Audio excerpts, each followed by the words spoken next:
Hello and welcome. This is Shanna today for Pixi Dust Designs, and I am showcasing the new Jack mug die set from Pixi Dust Designs. This is a new release die that I'm going to be pairing with a sketch I pulled some inspiration from Pinterest off of, and some scraps of an old 6x6 Halloween pad of paper. So to start, I die cut my Jack mug just from white cardstock, a heavier weight, I believe it's 80 pound. And I'm grabbing the Lost Shadow Distress Oxide in a really small blending brush because I just want to add some shading and dimension to the edges of my mug. Jack is a white skeleton mug, but I didn't want to leave him just white. I wanted him to have a little bit of shadow and shading, so this little brush and this ink worked out perfect for that. I went all the way around, and then I actually kind of just did a messy job and went right where his eyes are, because we're gonna come over that with the black pieces.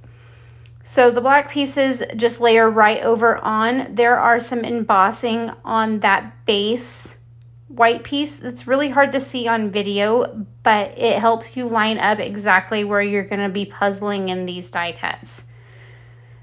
So the eyes layer on, and I love the actual shape of them, how they have that extra little piece at the bottom that gives it the little bit more of a whimsy. After all, it is inspired by one of our favorite little Disney guys. His little stitched mouth, and then his bow tie. The top of the mug has coffee in it. I didn't want to go brown, so I picked a toner gray Copic marker, I believe, and then just shaded in just to keep with my black and white theme for Jack. I didn't really want to bring in another color. So maybe it's an empty cup and it's just looks dark inside. Or it's black coffee, who knows? But his little bow tie is adorable. It goes right at the base of the mug. And that pieces together Jack in pretty much his entirety. I'm pulling back over the sketch I drew out and some scraps of Halloween paper and a white card base. I believe it's a top folding card base.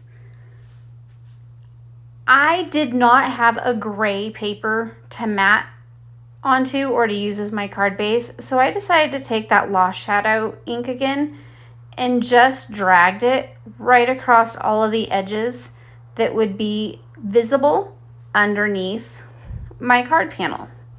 So then we just glue the card panel directly to the card base and add up the rest of the layers. I love using sketches to create cards because it takes some of the math out of it for me. I'm able to just think and create and then add in the images that we all love to use. I mean, we buy the stamp sets, we buy the die sets, and that's what we want to use. Every once in a while I get stumped. I'm like, what am I going to do? That's where I pull from sketches on.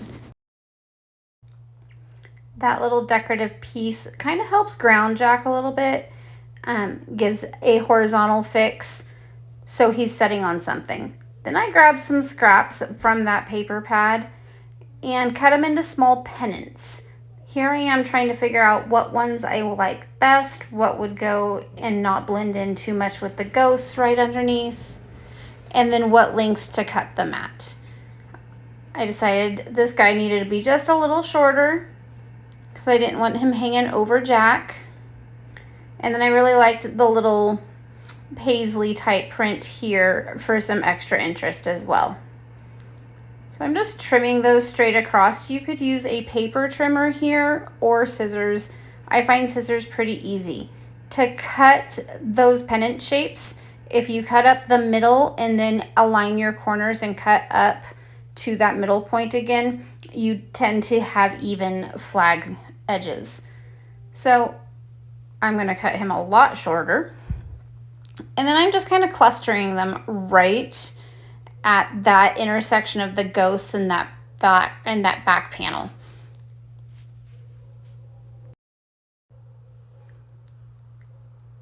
The wet adhesive here really does give me a little bit of wiggle room in case I don't set it right down where I want to. It's one of my favorite parts about using wet adhesive is I don't have to commit directly to the same spot the second I let go of it. So I almost forgot Zero. Zero is going to be also in this one right off of the mug. Zero has a couple pieces to him in the die set. And to simplify it, I'm just going to color that back piece with a Copic marker. You could actually cut it out of a darker cardstock. In this case, I just cut everything out of white and decided I would color a little bit. So to give his eyes some shadow or shading, we made sure that I colored behind it. Now I'm adding his collar in. And then of course, Zero's nose is going to have to glow. A couple ways we can do this, right? We can color it, we can add glitter to it. I went a little different with him and I pulled out some orange embellishments. Adding back his collar again, decided to come with like an orangey brown. So for his nose, I pulled out this orange dewdrop embellishment from my stash and put it right on, and I absolutely loved it. It added just a little bit of sparkle and a little bit of dimension all at the same time. All that's left to do is popping up our mug and Zero onto the card base, and this card is finished. Be sure to let me know in the comments below if you reach for sketches a lot when you need a dose of inspiration. I know I like keeping a small stack of them drawn out or in my sketchbook just so I have them nearby for when I want to create, but I don't necessarily want to think up something from scratch. Some final touches on this card also included a little bit of glimmer from a glitter pin onto his bow tie and onto Zero. I thought it'd be fun to make him a little more glittery than just solid white. But that wrapped up the card. Thank you guys so much for dropping by. I hope you enjoyed today's project. Be sure to check out the shop for all the supplies, and I have all the links below. Thanks again. Bye-bye.